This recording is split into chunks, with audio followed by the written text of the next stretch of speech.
Selamat pagi anak-anak kelas 11 IPA. Pada video kali ini kita akan mempelajari tentang struktur membran sel.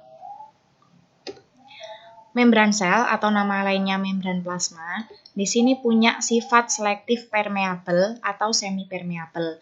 Artinya hanya dapat dilewati oleh ion, molekul atau senyawa tertentu. Jadi tidak semua senyawa, tidak semua zat bisa keluar masuk seenaknya ke dalam sel-sel kita. Berikutnya, model struktur membran sel ini dikemukakan oleh J. Singer dan G. Nicholson pada tahun 1972. Dinamakan model mosaik fluida. Nah, model mosaik fluida ini terdiri dari beberapa ciri. Yang pertama adalah membran plasma bersifat dinamis. Dinamis itu artinya bukan statis, jadi dia tidak diem, dia bisa bergerak. Tuh. Kemudian yang kedua terdiri dari fosfolipid bilayer. Fosfolipid ini artinya terdiri dari kepala fosfat dan ekor lipid atau ekor lemak. Bilayer terdiri dari dua lapisan. Tuh, B itu dua layer lapisan. Kemudian yang ketiga, komponen penyusunnya adalah fosfat atau tadi yang saya sebutkan kepala fosfat, asam lemak atau ekor lipid, kemudian protein integral, protein perifer, dan karbohidrat atau glukosa. Untuk struktur membran sel seperti ini ya. Jadi jika ada protein yang menyembul di antara sisi kedua membran sel, ini namanya adalah protein integral. Yang hanya ada di tepian saja ini adalah protein permukaan atau protein perifer. Nah, berikutnya selain protein integral, nanti juga ada protein channel atau protein transport. Sama dengan protein integral, hanya saja di bagian dalamnya nanti ada saluran.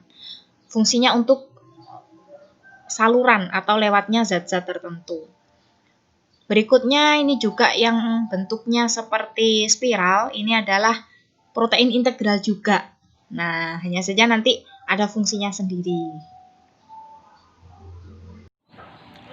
Lebih jelasnya untuk membran sel terdiri dari struktur berikut. Yang pertama adalah buletan ini adalah kepala fosfat. Nih, kemudian nih bagian bawah juga ada kepala fosfat. Kemudian yang bentuknya seperti ekor ini ada dua, ini disebut dengan ekor lemak atau ekor lipid.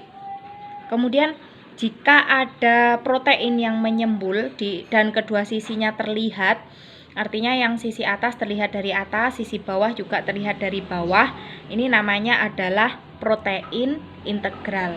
Akan tetapi jika proteinnya hanya ada di salah satu sisi saja, hanya di satu sisi bawah atau atas saja, kemudian tidak menyembul, ini namanya adalah protein perifer. Kemudian yang saya gambarkan dengan segi 5 ini adalah glukosa atau karbohidrat. Apabila glukosa ini menempel di protein, maka namanya adalah glikoprotein.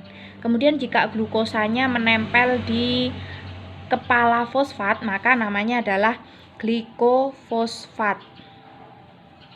Ini bukan glikoprotein, salah. Kemudian untuk glukosa yang menempel di ekor lipid, jadi ini tidak ada kepala fosfatnya, namanya adalah glikolipid. Nah, sekarang sifatnya ada dua sifat. Untuk memahami sifatnya, bayangkan membran sel ini bentuknya lingkaran ya. Karena di dalamnya ada membran sel. Di dalamnya ada organel sel. Nah, yang bagian dalam, ini bagian sini kita perbesar. Strukturnya seperti ini. Yang ada di bagian dalam, ini tentu saja ada sitoplasma. Nah, sitoplasma ini sifatnya cair kan? Berikutnya yang di luar sel, ini juga ada cairan di luar sel. Tentu saja sifatnya juga cair. Nah, kalau sifatnya cair berarti ini terdapat air.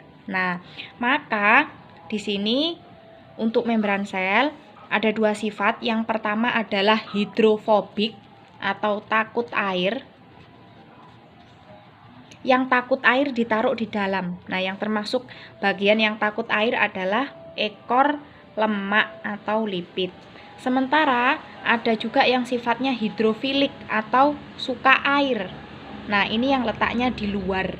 Nih, jadi dia yang bersentuhan dengan cairan. Ini hidrofilik juga yang suka air. Tuh. Nah, ini rahasianya mengapa kok gambarnya itu kok jungkir balik fosfolipid bilayernya. Kenapa kok nggak kepala ketemu kepala? Maksud saya kenapa kok gambarnya tidak seperti ini gitu. Ini karena tujuannya untuk menyembunyikan ekor lemaknya biar tidak bertemu dengan air. Berikutnya untuk fungsi membran sel, yang pertama adalah sebagai pembatas antara sel dengan lingkungannya. Kemudian yang kedua sebagai pelindung sel. Kemudian yang ketiga sebagai reseptor atau penerima rangsangan dari luar sel. Dan yang keempat mengontrol masuk dan keluarnya zat dari dan ke dalam sel.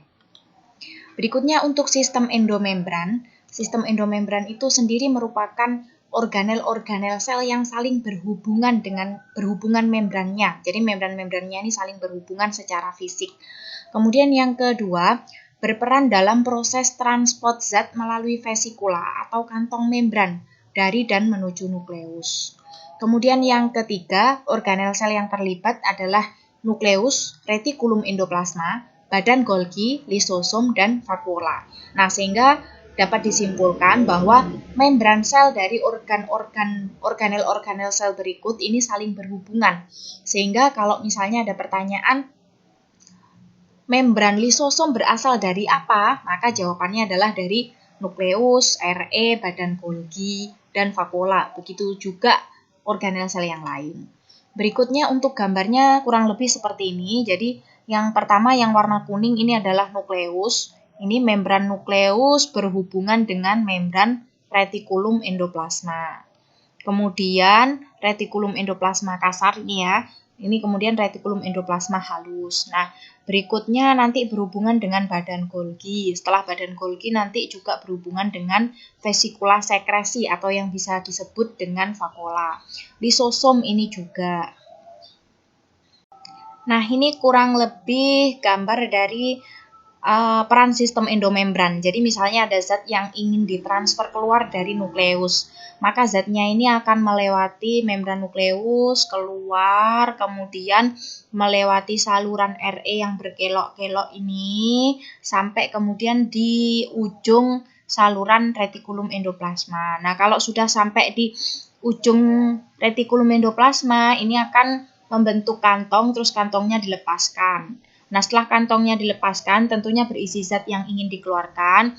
Ini kantongnya akan berjalan, membentuk vesikula transport. Vesikula transport itu karena kantongnya berjalan itu.